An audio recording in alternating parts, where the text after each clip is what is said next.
Bonjour à tous, c'est Fred, F5OZK de nouveau. Là voilà, nous sommes fin janvier, je profite de cette journée disponible pour aller chercher une radiosonde limoise qui est partie cette nuit. Alors en fait, il y a eu deux vols. Alors, je ne sais pas ce qui se passe en ce moment.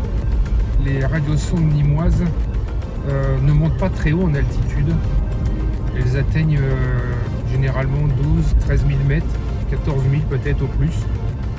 Donc la Nîmoise a envoyé, enfin Nîmes, le centre météo de Nîmes a envoyé ce qu'on appelle un mulet. Et le mulet qui a dû atterrir, je pense, du côté de, d'après mes calculs, du côté du col de la Gineste. Alors le col de la Gineste, pour ceux qui ne connaissent pas, c'est un endroit qui se trouve aux abords des Calanques de Marseille, donc c'est un endroit qui est splendide. En plus c'est une très belle journée, il fait beau, donc je vais profiter de cette occasion pour aller me balader un peu et me faire une chasse blanche. Alors il y a déjà un copain, SWL Philippe, qui a trouvé ce matin la première radiosonde, un petit peu en dessous la Ciotat. Il a trouvé ça dans un vallon, donc on a pu échanger un petit peu ce matin sur notre groupe local, ce qui était bien sympa pour lui. Et en fait, il est parti ce matin à l'aube. Il a réussi à avoir le dernier point de cette radiosonde sur place avec son TTGO, donc il la trouve un peu plus facilement dans un vallon. Heureusement qu'il avait du signal. Mais je suis bien content pour lui, en tout cas, qu'il ait pu mettre la main dessus. Donc, n'ayant pas eu le temps d'aller chercher la seconde, j'y vais à mon tour. J'ai besoin de marcher un petit peu. Donc, je vais profiter de cette occasion pour essayer de mettre la main sur la seconde. Voilà, je sais pas. Nîmes doit avoir des petits soucis avec des gonflements de ballons ces derniers temps, parce que c'est pas la première fois depuis le début de la semaine qu'il y a des ballons sondes en fait qui ne montent pas très haut en altitude et ils sont obligés d'envoyer un mulet derrière. Alors comment dirais-je, c'est dommage pour eux quelque part, mais tant mieux pour nous aussi, parce que ça nous permet d'avoir des radiosondes qui ne tombent pas trop loin de notre zone de déplacement, et puis de profiter un peu de ça pour aller les récupérer et essayer de dépolluer le terrain. Voilà. Donc il ne me reste plus beaucoup de route à faire et j'y suis pour bientôt. Vous verrez, le paysage est splendide. A tout de suite. Alors le col de la Gineste, pour ceux qui ne connaissent pas, c'est le parcours du de la fameuse course du Marseille-Cassis. Voilà, cette grande course bien connue dans notre région, que j'ai eu l'occasion de faire 50 suites du reste. Mais maintenant, j'ai plus suffisamment la grande forme pour pouvoir faire ce type de parcours. Mais vraiment, c'est un endroit qui est superbe et ça vaut le déplacement. Voilà, là, j'arrive sur Cassis et je vais pouvoir attaquer le col justement par l'autre versant en direction de Marseille. Voilà, je rentre dans Cassis. Voilà, j'arrive à la sortie de Cassis. Donc là, je prends le col et je vous laisse profiter un petit peu de ce paysage bien sympathique. On voit la mer au fond. Vraiment, le temps est superbe aujourd'hui. Il n'y a pas un seul nuage. C'est vraiment l'idéal pour se faire une belle petite balade. Alors voilà, je me suis arrêté là sur un petit parking en bord de route. Alors ce que vous voyez là derrière moi, c'est un camp militaire, le camp de Carpiagne, voilà, pour ceux qui connaissent pas. Il y a des entraînements assez réguliers.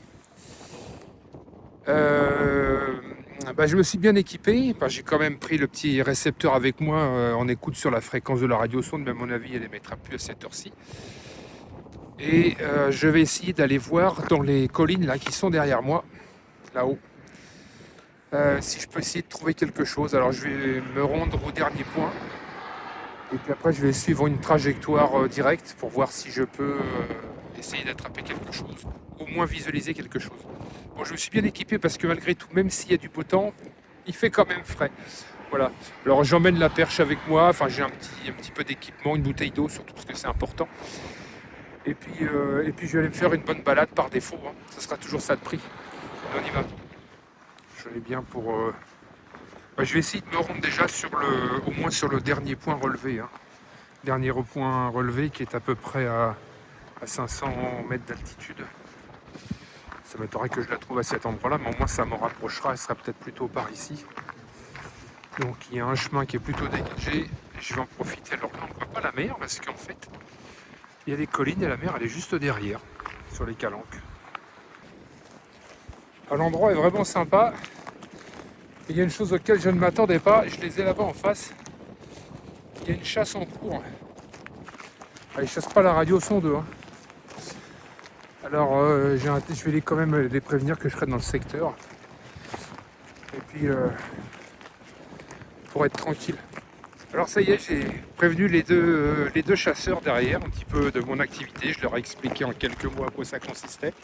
Ben là je suis sur le dernier point, le dernier relevé, donc forcément il n'y a rien. Je vais continuer en ligne droite en fonction du couloir du vent. Et puis je vais voir. Voilà, je suis tombé sur des messieurs très sympas. Ils chassaient la grive là tranquillement. Et puis voilà, ils m'ont dit bah, écoutez, continuez votre chemin. On sait que vous êtes dans le secteur. Ils chassent à l'opposé, donc ça pose pas de souci. Mais il vaut mieux toujours prévenir dans ces cas de figure, comme je le disais tout à l'heure, par raison de sécurité, parce que moi je suis pas habillé en fluo hein, comme eux. Hein. Alors faut pas qu'ils me prennent, pour une grive non, mais pour un sanglier. Quoi qu'ils chassent pas le sanglier, donc ça va. Alors je vais continuer mon chemin et puis je vais tracer une ligne droite. On verra bien. Alors voilà, j'ai trouvé un chemin. Seulement ça grimpe pas mal. Et comme vous pouvez le voir, c'est assez boisé. Alors je vais essayer de me rendre sur le haut de la colline pour avoir une vue un petit peu plus lointaine. Mais là, ça se complique un peu.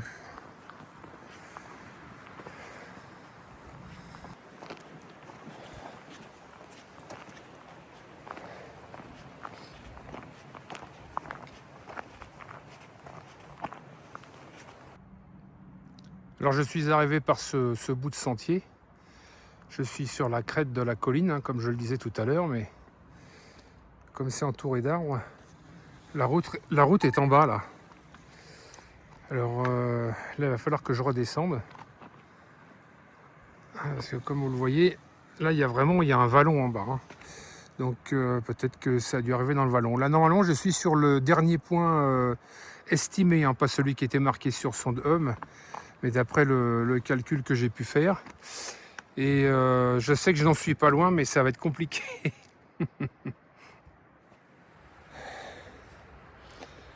Bon comme vous pouvez le voir derrière moi, ça a grimpé quand même pas mal. Hein. C'est que de la garrigue. Hein. C'est que de la garrigue, puis c'est très boisé par là, donc essayer de trouver quelque chose là-dedans qui ne fonctionne plus, c'est pas évident. Alors au bout du compte, on va se reporter sur celle de ce midi. J'ai mon copain WL Philippe là, qui vient de me balancer l'info. Encore une sonde qui est montée à pas plus de 12 000 mètres d'altitude, je sais pas pourquoi. Il y a peut-être une raison à cela, mais en ce moment c'est très fréquent. Donc je vais continuer mon chemin et puis finalement, comme celle de ce midi fonctionne encore, je vais tenter ma chance sur celle-ci. J'aurai fait une belle balade dans cette journée. Alors voilà, faute d'avoir retrouvé la radiosonde de ce matin, à cause du relief, hein, vous l'imaginez bien, là je retourne sur Cassis et je vais me rabattre sur celle de ce midi, qui semblerait déjà avoir atterri pas très loin de chez moi en fait. Comme ça m'aura permis de faire un petit tour et de me faire une bonne balade. Bon, maintenant je suis arrivé sur la route du Terme, ça s'appelle chez nous. C'est une route de montagne, si on peut dire ça comme ça. qui peut me mener droit au QRA. Voilà. Donc pour l'instant, j'entends pas encore de signal. Voilà, j'ai le récepteur qui est toujours en route. Mais j'ai une estimation, donc on va regarder avec l'estimation si ça peut donner quelque chose. Bon bah voilà, je me suis garé en contrebas là sur le bord de la route, puis là il y a un espèce de chemin ou de sentier qui monte, ça se divise même en deux. Je vais aller voir. J'en suis à peu près à 700 mètres, mais j'ai pas de signal. Alors j'ai quand même emmené avec moi l'antenne et on va essayer, si je reçois un signal, de faire une recherche Gogno. Alors c'est parti pour un nouveau tour. Oh, ça grimpe une fois de plus. Je vais monter en haut de cette route, cette colline. Peut-être que là-haut j'entendrai quelque chose. Pour l'instant, toujours pas de signal non plus. J'arrive bientôt en haut. Là, j'entends un début de signal. Donc, ça devrait être bon. J'espère qu'elle sera facilement accessible. Il y a un tracker là qui s'entraîne. Alors voilà, une partie du massif de l'Étoile. Je vous fais un petit tour d'horizon. Là, vous allez au fond Marseille. Avec un agrandissement. Voilà, ici au milieu, vous avez les îles du Frioul où nous serons actifs avec les copains sous l'indicatif TM13X pour la Coupe du Rêve partie Phonie.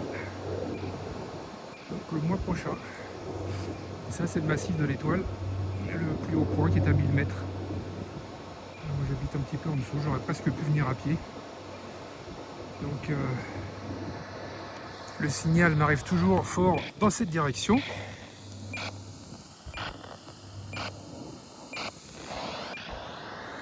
il n'y a plus qu'à voir.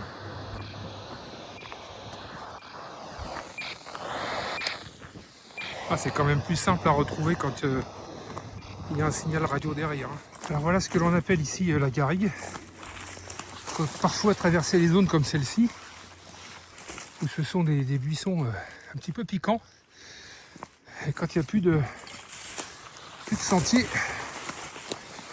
on n'a pas d'autre alternative que de suivre des chemins de sangliers, en évitant d'en croiser un, bien sûr. Ah, c'est rock'n'roll, hein.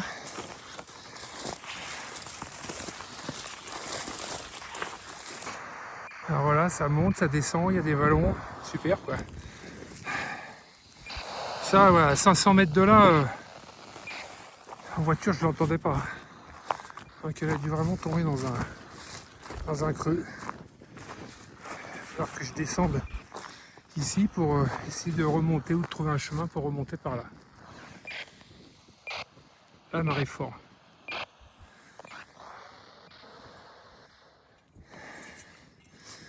Alors là, ça descend raide et elle doit être en face, mais toujours rien en vue.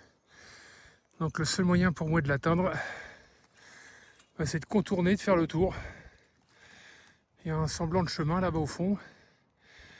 Je vais essayer de passer par au-dessus et puis j'en ai encore pour un bon petit moment, alors que en fait, elle doit être à portée de main au vu du signal. Voilà, la joie de chasser en pleine nature. Alors voilà, je suis dans le vallon. Et une petite astuce pour éviter justement d'avoir à traverser des galères comme je l'ai fait, c'est que vous voyez derrière moi, en fait dans ce vallon, c'est un semblant de rivière quand il y a de fortes pluies. Et ben bon, évidemment c'est à sec. Et le mieux c'est de descendre ça. Comme ça on est sûr de ne pas avoir à marcher dans des trucs plutôt improbables. Et c'est un petit peu à découvert. Alors l'inconvénient c'est que ça m'oblige à faire tout le tour. Alors que je suis sûr que j'en étais, allez, grosso modo à une centaine de mètres. Au vu du signal. Voilà, mais il y a plus de chemin que ça à faire. Hein. Je vais me retrouver en face de là où je vous ai montré tout à l'heure.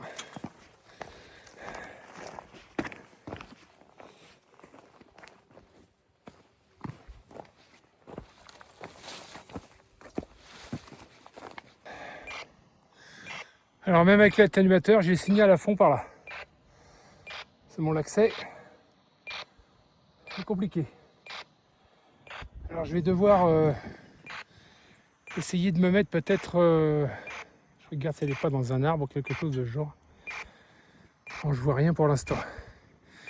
Mais je vais essayer de me mettre en harmonique 2 et puis voir si je peux pas me localiser un peu plus facilement. Allez, c'est parti, ça continue pour la galère. C'est une harmonique 2, c'est-à-dire en l'occurrence en 810, ce qu'elle met sur le 405. Je suis vraiment très proche. Hein. Peut-être derrière ce buisson, je sais pas, je vais voir.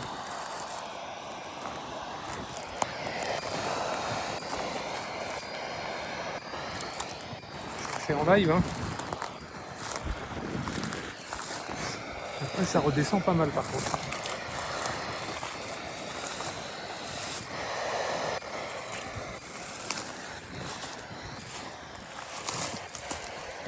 Bon, ça y est, je pense avoir retrouvé. Grâce à l'harmonique de Maillon, fallait le savoir. Hein. Effectivement, elle est là, derrière le buisson. La voilà au sol.